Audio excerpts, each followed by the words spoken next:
കഴിഞ്ഞ ദിവസം അന്താരാഷ്ട്ര രംഗത്ത് വലിയ ചലനങ്ങൾ സൃഷ്ടിച്ച, വലിയ വിവാദങ്ങൾ സൃഷ്ടിച്ച ഒന്നാണ് ട്രംപിൻ്റെ ഉത്തരവനുസരിച്ച് വെനിസ്വേലയിലേക്ക് അമേരിക്കൻ പട്ടാളം അവിടെ കടന്നു ചെന്നിട്ട് അവിടുത്തെ ഭരണാധികാരി നിക്കോളാസ് മഡോറോയെ അദ്ദേഹത്തിൻ്റെ ഭാര്യയും കൂടെ അറസ്റ്റ് ചെയ്യുന്നു. വിമാനത്തിൽ കയറ്റി അവരെ അമേരിക്കയെ കൊണ്ടുവന്ന് വിചാരണ ചെയ്യുകയാണെന്ന് പറയുന്നത്. ഒരു രാജ്യത്ത് കടന്നു കയറി ആ രാജ്യത്തെ ഭരണാധികാരിയെ അറസ്റ്റ് ചെയ്തുകൊണ്ട് പോകണം അമേരിക്ക. അതെത്ര ജനാധിപത്യ വിരുദ്ധം? അമേരിക്ക ഒരു ജനാധിപത്യ രാജ്യമല്ലേ? എത്ര ജനാധിപത്യ വിരുദ്ധമായ ഒരു നടപടിയാണ് അമേരിക്കയുടെ ഭാഗത്തു നിന്നുണ്ടായത്.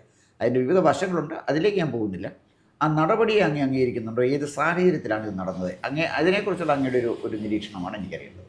ഒരർത്ഥത്തിൽ ലോകത്താർക്കും അംഗീകരിക്കാൻ വയ്യാത്ത നടപടിയാണ്.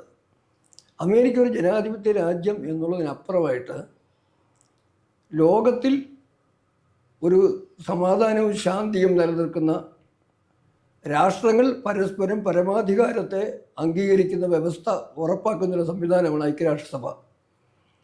ആ ഐക്യരാഷ്ട്രസഭയിലെ 5 സ്ഥിരാംഗങ്ങളിലൊന്നാണ് അമേരിക്ക. അങ്ങനെ ഒരു രാജ്യം ഒരിക്കലും ചെയ്യാൻ പാടില്ലാത്തതും എന്നാൽ കാലങ്ങളായിട്ട് അമേരിക്ക ചെയ്തുകൊണ്ടിരിക്കുന്ന പ്രവൃത്തിയാണ് ഇപ്പോഴും അവിടെ നടന്നിരിക്കുന്നത്. ഒരു കാര്യം ഓർക്കണം, ലോകത്തിലെ ഏറ്റവും പഴയ ജനാധിപത്യമാണെന്ന് അവകാശപ്പെടുന്ന ഒരു രാജ്യം കൂടെയാണ്. ജനാധിപത്യമെന്നും സ്വാതന്ത്ര്യവും എന്നൊക്കെ പറയുന്നത് എൻ്റെ നാട്ടിലുള്ളവർക്കും എനിക്കും മാത്രമൊന്നല്ല. ലോകത്ത് ജനാധിപത്യം പുലരാൻ വേണ്ടി ശ്രമിക്കേണ്ട ബാധ്യത ആ രാജ്യത്തിനുണ്ട്. അങ്ങനെ വരുമ്പം അമേരിക്ക ഇന്ന് ആദ്യമല്ല. അമേരിക്കൻ കടന്നാക്രമണ ചരിത്രങ്ങൾ ഇറാഖിലുൾപ്പെടെ, ക്യൂബയിൽ, അതുപോലെ നിരവധി രാജ്യങ്ങളിൽ ഉണ്ടായിട്ടുണ്ട്. വിയറ്റ്നാമിനെ ആക്രമിച്ച് കടന്നു നമുക്കറിയാം. അതിലൊക്കെ നമ്മുടെ ആന്റണിയുടെ ഭാഷയിൽ പറഞ്ഞാൽ പൈശാചികവും ഭീകരവും ഒക്കെ ആയിട്ടുള്ള അക്രമ രീതിയാണ് ഇപ്പോൾ കാണിച്ചത്. ആർക്കും അംഗീകരിക്കാൻ പറ്റില്ല. അതേ സമയത്ത് തന്നെ അതിന് വേറൊരു ഘടകമുണ്ട്. ഈ പിടിക്കപ്പെട്ട ആളെക്കുറിച്ചും ഒരു ധാരണ വേണമല്ലോ. അദ്ദേഹം ഒരു കമ്മ്യൂണിസ്റ്റുകാരനായതുകൊണ്ട് അദ്ദേഹത്തെ രക്ഷിച്ചേ പറ്റുള്ളൂ എന്ന് പറയുന്ന ഇന്ത്യയിലെ കമ്മ്യൂണിസ്റ്റുകളുമുണ്ട്, ഭാരതത്തിലെ കമ്മ്യൂണിസ്റ്റുകളുണ്ട്. അവർക്കിപ്പോൾ അതാണ് പ്രശ്നം. ഒരു കമ്മ്യൂണിസ്റ്റ് ഭരണാധികാരി ആയതുകൊണ്ട് അദ്ദേഹത്തെ രക്ഷിക്കാൻ വേണ്ടി ശ്രമിക്കാതിരിക്കുന്നതും അതിനെതിരെ ശബ്ദം ഉയർത്താതെ മൗനമായിട്ട് ഭാരതം ഇരിക്കുന്നതും അവർക്ക് സ്വീകാര്യമല്ലെന്നൊക്കെയാണ് ദേശാഭിമാനിയുടെ ഇന്നത്തെ മുഖപ്രസംഗത്തിൽ തന്നെ പറഞ്ഞിരിക്കുന്നത്. പ്രധാന വിഷയം അതാണ്. അമേരിക്ക ചെയ്തതിനെക്കാട്ടിലപ്പുറം ഭാരതം അക്കാര്യത്തിൽ മൗനം അവലംബിക്കുന്നു, ആരെയോ ഭയന്നിട്ടാണെന്നൊക്കെ ധരിക്കുന്നത്. അവിടെ ഒരു കാര്യമാണ് ആദ്യമായിട്ട് എനിക്ക് പറയാനുള്ളത്. ഭാരതം പ്രായോഗികമായിട്ട് ഒരു രാജ്യം എന്താണോ ചെയ്യേണ്ടത് അതാണ് ഇന്ന് ചെയ്തുകൊണ്ടിരിക്കുന്നത്. അപ്പുറം ഞാനൊരു ചോദ്യം ചോദിക്കട്ടെ. ഒരുപക്ഷെ ഇന്ന് വെനിസ്വേലയുടെ കാര്യത്തിൽ അമേരിക്ക എടുത്ത അതേ നടപടിയായിരുന്നില്ലേ ടിബറ്റിൻ്റെ കാര്യത്തിൽ ചൈന എടുത്തത്? ടിബറ്റിനെ പിടിച്ചെടുത്ത് സ്വന്തമാക്കുകയല്ലേ സാമ്രാജ്യത്വ മോഹിയായ ചൈന ചെയ്തത്? ചൈനയ്ക്ക് ചുറ്റുമുള്ള രാജ്യങ്ങളിലേക്കെല്ലാം അതിർത്തി കടന്ന് അധിനിവേശത്തിൻ്റെ ഭീഷണി മുടക്കുന്ന ചൈനയ്ക്കെതിരെ എന്നെങ്കിലും കമ്മ്യൂണിസ്റ്റുകാർ പറഞ്ഞിട്ടുണ്ടാവും. 962 ഭാരതത്തെ ആക്രമിച്ചതും അങ്ങ് ഓർക്കണം. അതിന് തൊട്ടു മുമ്പായിട്ട് 1959 BT രണദിവേ എന്ന് പറയുന്ന പാർട്ടിയുടെ പോളിറ്റ് ബ്യൂറോ മെമ്പർ ചൈനീസ് അംബാസഡറെ നേരിൽ പോയി കണ്ട ശേഷമാണ് യുദ്ധത്തിലേക്ക് ചൈന നീങ്ങുന്നത്. മാത്രമല്ല, ആ ചൈനയുടെ ആക്രമണ കാലത്ത് ഇന്ത്യക്ക് അനുകൂലമായൊരു നിലപാടെടുത്തുകൊണ്ട് ചൈനയുടെ അക്രമത്തെ അപലപിക്കരുത് എന്ന് റഷ്യയോട് ആവശ്യപ്പെടാൻ വേണ്ടി, സോവിയറ്റ് യൂണിയനോട് ആവശ്യപ്പെടാൻ വേണ്ടി ആ അംബാസഡറെ പോയി കണ്ട ആ കമ്മ്യൂണിസ്റ്റ് പ്രതിനിധി സംഘത്തിൻ്റെ നേതാവായിരുന്നു നമ്മുടെ സഖാ VM ശങ്കരൻ നമ്പൂതിരിപ്പാട്. അപ്പോൾ ചൈന നടത്തുന്ന ആക്രമണമൊക്കെ ശരിയെന്നും അതിനെതിരെ ശബ്ദം ഉയർത്തവർ, ചൈനയുടെ നമ്മുടെ ആ ലഡാക്കിലെ ആക്രമണം അതിനെക്കുറിച്ച് പോലും പറഞ്ഞത് ഒരിക്കലും കമ്മ്യൂണിസ്റ്റുകാരത് എതിർത്ത് പറഞ്ഞിട്ടില്ല. ചർച്ച നടത്തി പരിഹരിക്കണമെന്നാണ് പറഞ്ഞത്. ഭാരതത്തിലൊന്നും ഇപ്പം പറഞ്ഞത് എന്താ ഭാരതം പറഞ്ഞത്? വെനിസ്വേലയായിട്ടുള്ള പ്രശ്നങ്ങൾ ചർച്ച നടത്തി പരിഹരിക്കണം, അക്രമമാകരുത് മാർഗം എന്നല്ലേ പറഞ്ഞത്. അതുപോലെ മറ്റൊന്ന് ഞാൻ ചോദിക്കട്ടെ, ഒരുപക്ഷെ എൻ്റെ ശബ്ദം വേറൊരു ശബ്ദമായിരിക്കും. സോവിയറ്റ് യൂണിയൻ ഉക്രൈനിൽ ചെയ്തതും ഇന്ന് അമേരിക്ക ചെയ്ത പ്രവൃത്തിയല്ല ചെയ്തിരിക്കുന്നത്. ഇപ്പോൾ കടന്നാക്രമണം ഞാൻ നേരത്തെ പറഞ്ഞ ഐക്യരാഷ്ട്രസഭയിലെ സ്ഥിരാംഗത്വമുള്ള അമേരിക്ക ചെയ്ത തെറ്റ് റഷ്യ ചെയ്താൽ ശരി, ചൈന ചെയ്താൽ ശരി എന്ന് പറയാൻ പറ്റില്ല. UK-ക്കോ ഫ്രാൻസിനോ അതിനുള്ള ശക്തിയില്ലാത്തതുകൊണ്ട് അവർ ചെയ്യുന്നില്ലെന്ന് വെച്ചോളൂ. പക്ഷെ ഈ 3 കൂട്ടരുടെയും കാര്യം പറയുമ്പോഴത്തേക്ക് അതിനെ താരതമ്യം ചെയ്യുമ്പോഴത്തേക്ക് നമ്മളെ സംബന്ധിച്ചിടത്തോളം പറഞ്ഞു കഴിയുമ്പോൾ നമുക്ക് ഒരിക്കലും യോജിക്കാൻ വയ്യാത്ത കാര്യമാണ്. ലോകത്തിൽ അനുവദിക്കാൻ പാടില്ലാത്ത അക്രമ സംഭവമാണ് നടന്നിരിക്കുന്നത്. അതിനെ നമ്മൾ റഷ്യൻ ഉക്രൈൻ സംഘർഷത്തിൽ എടുത്ത നിലപാട് പോലെ 2 കൂട്ടരുടെയും പക്ഷം ചേരാതെ തന്നെ ശരിയുടെ പക്ഷം ഉയർത്തിപ്പിടിക്കുന്ന, ഭാരതത്തിൻ്റെ താല്പര്യം സംരക്ഷിക്കുന്ന നിലപാടെടുക്കാനാണ് ഒരു രാജ്യത്തിൻ്റെ പ്രധാനമന്ത്രിക്ക് ബാധ്യതയുള്ളത്. Communist party of ഇന്ത്യക്കോ Bharatiya Janata പാർട്ടിക്കോ Indian national കോൺഗ്രസിനോ ഒക്കെ രാഷ്ട്രീയമായ അഭിപ്രായങ്ങൾ പറയാം. ഒരു രാജ്യത്തിൻ്റെ ഭരണാധികാരിക്ക് ഇക്കാര്യത്തിൽ അതിനപ്പുറം ഒന്നും ചെയ്യാൻ പാടില്ല എന്നുള്ളതാണ് കൃത്യമായ യാഥാർത്ഥ്യം. അല്ല സാർ പറഞ്ഞത് ഓക്കെ. ഇപ്പം ചൈനയുടെ ടിബറ്റിലേക്കുള്ള കടന്നുകയറ്റത്തെക്കുറിച്ച് പറഞ്ഞു. അതുപോലെ തന്നെ യുക്രൈൻ ആക്രമിച്ച റഷ്യയുടെ നിലപാട് പറഞ്ഞു. അതിന് മുമ്പും USSR ചെക്കോസ്ലോവേക്ക ആക്രമിച്ചിട്ടുണ്ടല്ലോ. അല്ല ഈ പ്രാഗ് വസന്തമൊക്കെ നമുക്കറിയാം. അപ്പം ഇവിടെയുള്ള പ്രോബ്ലം ഇതൊക്കെ എല്ലാ രാജ്യത്തും നടന്നിട്ടുള്ള കാര്യമാണ്. അപലപിക്കുന്ന അവിടെ നിൽക്കട്ടെ, അത് ആ പോളിസിയിലേക്ക് നമുക്ക് വരാം. 71 ഇന്ത്യ ഇതല്ലേ ചെയ്ത് ബംഗ്ലാദേശ് ആക്രമിക്കുകയല്ലേ ചെയ്ത്. അതായത് നമ്മുടെ ചരിത്രം പരിശോധിച്ചാലും നമ്മുടെ ഇത്തരം അധിനിവേശം നടത്തിയിട്ടുണ്ട്. അത് നമ്മുടെ നിലനിൽപ്പിൻ്റെ ആവശ്യമായിരുന്നു, ഇന്ത്യയുടെ നിലനിൽപ്പിൻ്റെ ആവശ്യമായിരുന്നു. ഇപ്പം വെനിസ്വേലയിൽ നടന്നത് അമേരിക്കയുടെ നിലനിൽപ്പിൻ്റെ ആവശ്യമല്ല, മയക്കുമരുന്ന് വ്യാപാരവുമായി ബന്ധപ്പെട്ട ചില തർക്കങ്ങളും അത്തരം കാര്യങ്ങൾ. അമേരിക്കയെ ഒരിക്കൽ പോലും ഈ നിക്കോളാസ് മെഡുറോ ഒരു ഉപദ്രവം ചെയ്യാൻ പോയതല്ല. അവിടെ അതിർത്തിയുമില്ല, 3000 കിലോമീറ്റർ അകലെയല്ലേ. അപ്പോൾ പെട്ടെന്ന് പോയി അറ്റാക്ക് ചെയ്യുകയാണ് ചെയ്യുന്നത്. അവർ ഇറാഖിൽ ചെയ്തത് എന്താണ്?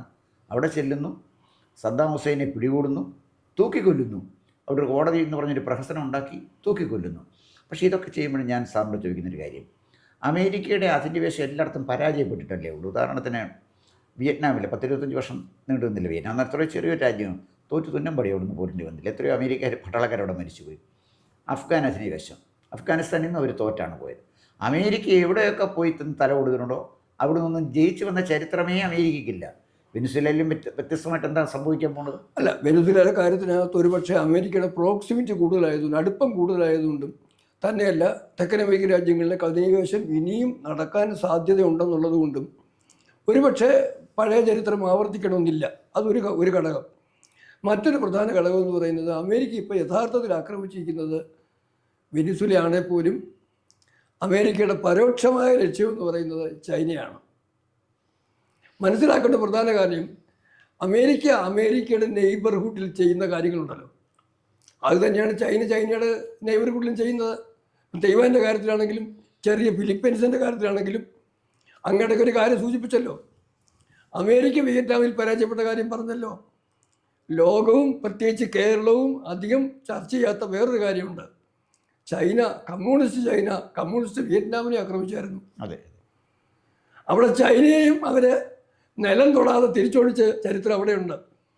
അപ്പോൾ യഥാർത്ഥത്തിൽ അമേരിക്കയുടെ നെയ്ബർഹുഡിലും ചൈനയുടെ നെയ്ബർഹുഡിലും അധിനിവേശത്തിൻ്റെ അവസരം തേടുമ്പം അവർ തമ്മിലുള്ള സംഘർഷത്തിനിടയ്ക്കാണ് ഈ രാജ്യങ്ങൾ പെട്ടുപോകുന്നത്. അപ്പുറത്ത് വേറൊരു കാര്യം കൂടെയുണ്ട്. അമേരിക്കയുടെ അടുത്തുള്ള വെനിസ്വേല, മെക്സിക്കോ തുടങ്ങിയ രാജ്യങ്ങളെ സ്വാധീനം ചെയ്ത് അവ വഴി മയക്കുമരുന്ന് ഉൾപ്പെടെ വ്യാപാരം ചെയ്ത് അമേരിക്കയെ തകർക്കുന്നതിനുള്ളൊരു പരിശ്രമം ചൈന കാര്യമായി നാളുകളായി നടത്തുന്നുണ്ട്. അതും നമ്മൾ കണക്കിലെടുക്കാൻ പാടില്ല. അപ്പോൾ ഇത് അമേരിക്കൻ പ്രതിരോധത്തിൻ്റെ ഒരു ഭാഗം കൂടാണ്. അതുകൂടാതെ വലിയൊരു തലമുണ്ട്. നമ്മൾ കാണുന്ന പെട്രോൾ സമ്പത്തും പ്രകൃതി സമ്പത്തും വെനിസ്വേലയിലുള്ളതിനെ കൈയടക്കാൻ ശ്രമിക്കുന്നതിനൊപ്പം തന്നെ നിലവിലുള്ള സാമ്പത്തിക വ്യവസ്ഥയിലും സാമ്പത്തിക സാഹചര്യങ്ങളിലും ഈ ഇടപെടൽ അമേരിക്കയ്ക്ക് ഗുണകരമായി മാറുമെന്നുള്ളൊരു കാൽക്കുലേഷൻ ട്രംപിൻ്റെ ഉള്ളിലുണ്ട്. അതും ഒരു ഘടകമാണ്. ഇതൊക്കെ ഞാൻ പറയുന്നത് അമേരിക്ക ചെയ്തത് ശരിയാണെന്ന് പറയുകയല്ല. എൻ്റെ ലക്ഷ്യം ഒരു കാര്യം നമ്മൾ ഓർക്കണം. ഇതേ ട്രംപല്ല, അമേരിക്കൻ പ്രസിഡന്റിനെയാണ് ഒരു ഘട്ടത്തിൽ ഭാരതത്തിലെ കമ്മ്യൂണിസ്റ്റ് പ്രകാശ് കാരട്ടും സീതാറാം യെച്ചൂരിയും കോൺഗ്രസ് സോണിയാഗാന്ധിയും രാഹുലുണ്ടോ എന്ന് എനിക്കറിയില്ല, നമ്മുടെ കുഞ്ഞാലിക്കുട്ടിയും മറ്റേ ഒവൈസിയും CPIയുടെ ടി രാജയും എല്ലാം ഒപ്പിട്ടൊരു അപേക്ഷ അമേരിക്കൻ പ്രസിഡന്റ് കൊടുത്തു, മോദിയുടെ വിസ നിഷേധിക്കണമെന്ന്. ലോകരാജ്യത്ത് അങ്ങനെ ഒരു രാജ്യത്തിൻ്റെ തെരഞ്ഞെടുക്കപ്പെട്ട മുഖ്യമന്ത്രിക്കെതിരെ നടപടിയെടുക്കുന്നതിന് അമേരിക്കയ്ക്ക് അവസരം വാഗ്ദാനം ചെയ്ത ഇന്ത്യയിലെ രാഷ്ട്രീയക്കാർ, കമ്മ്യൂണിസ്റ്റ് പാർട്ടി ഉൾപ്പെടെയുള്ളവർക്ക് ഇന്ന് അമേരിക്ക ഫിലിപ്പീൻസ് നടക്കുന്ന അധിനിവേശത്തെക്കുറിച്ച് കൂടുതൽ പരാതിപ്പെടുന്നതിന് അവസരം എന്താ ഉള്ളത്? അങ്ങ് ഒരു കാര്യം കൂടി ഓർക്കണം ഇക്കൂട്ടത്തിൽ. ഇതെല്ലാം പറയുമ്പോഴും ആ പിടിച്ചടക്കിക്കൊണ്ട് പോയ മദുറോ എന്ന് പറയുന്ന ഫിലിപ്പീൻസിൻ്റെ ഭരണാധികാരി, അദ്ദേഹം ആ രാജ്യത്തെ ചെയ്തു കൂട്ടിയ കാര്യങ്ങൾ, അതിനെക്കുറിച്ചൊരു പഠനം ആവശ്യമുണ്ട്. അത് അമേരിക്കയിലെ, ഇവിടുത്തെ അല്ല, അമേരിക്കയിലെ പ്രധാനപ്പെട്ട കമ്മ്യൂണിസ്റ്റ് ചിന്തകനായ സെന്റ് ബെർണി സാൻഡേഴ്സ് അമേരിക്കൻ പ്രസിഡൻ്റായിട്ട് മത്സരിക്കുന്നതിന് പോലും ഡെമോക്രാറ്റിക് പാർട്ടി പുള്ളി ശ്രമിച്ച ആളാണ്. അദ്ദേഹത്തിൻ്റെ ഒരു സെൻറ്റൻസിൽ ഒരു വാചകം ഞാൻ വായിക്കാം. ഇത് brazen violation of international law ആണെന്ന് പറയുമ്പോഴും ആ ഭരണാധികാരിയെക്കുറിച്ച് അദ്ദേഹത്തിന് നല്ലതൊന്നും പറയാനില്ല. അദ്ദേഹത്തെക്കുറിച്ച് പറയുമ്പോഴും വളരെ കൃത്യമായിട്ട് അദ്ദേഹം ആ രാജ്യത്ത് വെനിസ്വേല ഉണ്ടാക്കി കഴിഞ്ഞ കാര്യങ്ങളെക്കുറിച്ചും കൃത്യമായ സൂചനയുണ്ട്. അവിടെ എനിക്ക് അറിയുമെന്നറിയില്ല, അറസ്റ്റ് ചെയ്തുകൊണ്ട് പോകുന്ന ആളുകൾ ജീവനോടെ ബാക്കി ഉണ്ടാകണമെന്ന് ഉറപ്പില്ല. തനി ക്രൂരമായ ഭരണം. ഒപ്പം തന്നെ അവിടെ GDP കണ്ടമാനം താഴ്ന്നു, സാമ്പത്തികമായി തകർത്തു. ആ വെനിസ്വേലയുടെ സാമ്പത്തിക തകർച്ചയ്ക്കൊക്കെ പിന്നിൽ അമേരിക്കയുടെ ഇടപെടലുമുണ്ട് 2017 തൊട്ട്, അത് സമ്മതിക്കുന്നു. എങ്കിലും ഈ പറയുന്ന വ്യക്തിയെക്കുറിച്ചിട്ടും നമുക്ക് വലിയ അഭിപ്രായമൊന്നും ഉണ്ടാവേണ്ട കാര്യമില്ല. ഒരു കമ്മ്യൂണിസ്റ്റ് ഏകാധിപതി ലോക സ്റ്റാലിൻ്റെയോ മാവോ സെതുങ്ങിൻ്റെയോ ഷീ ജിൻപിങ്ങിൻ്റെയോ അല്ലെങ്കിൽ നോർത്ത് കൊറിയയിലെ അധികാരികളുടെ അതേ സ്റ്റൈലിലുള്ള ഒരു ക്രൂരനായ ഏകാധിപതിയാണ് അദ്ദേഹം. അദ്ദേഹത്തിൻ്റെ നാട്ടിലുള്ള പലരോടും കാണിച്ചിട്ടുള്ള ക്രൂരതകളുടെ സമാനമായ രീതിയിൽ അമേരിക്ക കയ്യും കാലും കെട്ടി ഭാര്യ ഉൾപ്പെടെ രാത്രി കടകമുറിയിൽ നിന്ന് പിടിച്ചോണ്ട് പോയത്. അതുകൊണ്ട് ഞാൻ പറയുന്നത് ഒരിക്കലും ഇതിനെ ന്യായീകരിക്കാനൊന്നുമല്ല പറയുന്നത്. പക്ഷെ ഒരു കാര്യം കൃത്യമായിട്ട് ഓർക്കുക, ഇത് പറയുമ്പോഴത്തേക്ക്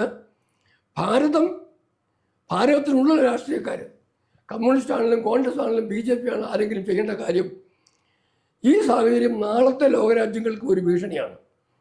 ഉക്രൈനിൽ സോവിയറ്റ് യൂണിയൻ കാണിച്ചതുപോലെ, അമേരിക്ക ഇവിടെ ഇപ്പം വെനിസ്വേല കാണിച്ചതുപോലെ, ചൈന മറ്റു പല അതിർത്തി രാജ്യങ്ങളിലൂടെയും കാണിച്ചതുപോലുള്ള അധിനിവേശത്തിൻ്റെ രണതന്ത്രം ഉപയോഗിക്കുമ്പം അത് സമാധാനം സാധ്യതയുള്ള ഒരു ലോകക്രമത്തെയാണ് ബാധിക്കുന്നതെന്ന് അടിസ്ഥാനപ്പെടുത്തുക പറഞ്ഞുകൊണ്ട് ലോകത്തിൽ ശാന്തിയും സമാധാനവും സുസ്ഥിര വികസനവും ഉറപ്പാക്കുന്നതിനുള്ള നേതൃത്വപരമായ പങ്ക് വഹിക്കുന്നതിന് ഭാരതത്തെ ശക്തിപ്പെടുത്തുക വേണ്ടത്.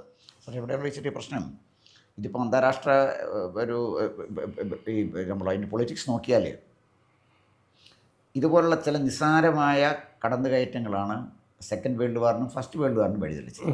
അപ്പോൾ അന്ന് ആക്സിസ് പവേഴ്സും പവറും അലൈഡ് പവേഴ്സും ഒക്കെ ഉണ്ടായല്ലോ ആ ഒരു അന്നത്തെ ഒരു പ്രത്യേക പൊളിറ്റിക്കൽ ഇക്വേഷനിൽ.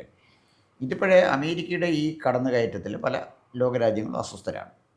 അങ്ങനെ വരുമ്പോഴേ ഇതൊരു തേർഡ് വേൾഡ് വാറിന് പെട്ടെന്ന് ഇത് തുടക്കം കുറിച്ചില്ലെങ്കിലും ഈ അസ്വാസ്ഥ്യം ഒരു മൂന്നാം ലോകമഹായുദ്ധത്തിന് വഴിതെളിക്കാനുള്ള പല കാരണങ്ങളിലൊന്നായിട്ട് മാറുമോ എന്നാണ് എൻ്റെ സംശയം. വളരെ ഏറ്റവും ചുരുങ്ങിയ വാക്കിൽ സാർ അതിന് മറുപടി പറഞ്ഞാൽ അതിന് മറുപടി ഉണ്ട്. എനിക്ക് അങ്ങനെ ഒരു ഭയമില്ല. കാരണം ഈ രണ്ട് കൂട്ടരും, ചൈനയും അമേരിക്കയാണ് ഇപ്പോൾ പ്രകടമായി രണ്ട് സാമ്രാജ്യത്വ ശക്തികൾ ഇന്നിവിടെ ബാക്കി നിൽക്കുന്നത്.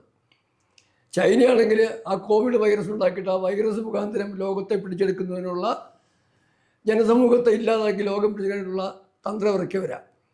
ഇവരും മോശമൊന്നുമല്ല. ഒരുപക്ഷെ ആ രോഗാണുവിനെ സൃഷ്ടിച്ചെടുക്കാൻ വേണ്ടിയുള്ള പണം മുടക്കിയത് ചൈനയും അമേരിക്കയും കൂടെ സംയുക്തമായിട്ട് ആണ് മുടക്കിയതും അതിൻ്റെ പ്രവർത്തനം നടന്നത് ചൈനയുടെ ലാബിലാണെന്നുള്ളത്, വുഹാൻ ലാബിലാണെന്നുള്ളതേ ഉള്ളൂ. അപ്പം സാമ്രാജ്യത്വം ലക്ഷ്യമാക്കിയുള്ള രണ്ട് കൂട്ടരുടെയും പരിശ്രമങ്ങളൊക്കെ ഉണ്ടാകുമെങ്കിൽ പോലും ഭാരതം പോലെ രാജ്യവും മൂന്നാം ലോകമെന്ന് പറയുന്ന ഇപ്പോഴത്തെ സൗത്ത് വേൾഡ് അവർ ഒരു സംഘടിത ശക്തിയായിട്ട് പ്രായോഗികമായിട്ട് മാറുകയും ഈ പറയുന്ന പല നിലപാടുകളെയും തിരുത്തുകയും ലോകത്തിന് സമാധാനം തിരിച്ചു കിട്ടുകയും രണ്ടാം ലോകമഹായുദ്ധത്തിൻ്റെയോ ഒന്നാം ലോകമഹായുദ്ധത്തിൻ്റെയോ ഒരവസ്ഥയിലേക്ക് നീങ്ങാനുള്ള സാധ്യതയില്ലെന്നാണ് ഞാൻ ശുഭപ്രതീക്ഷയോടെ കാണുന്നത്. ഓക്കെ, എന്തായാലും ദക്ഷിണ അമേരിക്കയിലെ വളരെ ചെറിയൊരു രാജ്യമാണ് വെനിസ്വേല. എന്നാലും വെനിസ്വേലയിൽ ഉണ്ടായ ഈ സംഭവവികാസങ്ങൾ മറ്റൊരു ലോകമഹായുദ്ധത്തിന് വഴിതെളിക്കാതിരിക്കട്ടെ എന്ന് പ്രാർത്ഥിക്കാം. നമസ്കാരം. കൂടുതൽ വാർത്തകളും വിശേഷങ്ങളും നേരിട്ട് ലഭിക്കാൻ ജനങ്ങളിൽ നിന്ന് ജനങ്ങളിലേക്ക് ജനഭൂമി ന്യൂസ് സബ്സ്ക്രൈബ് ചെയ്യൂ. ബെൽ ബട്ടൺ അമർത്താനും മറക്കരുത്.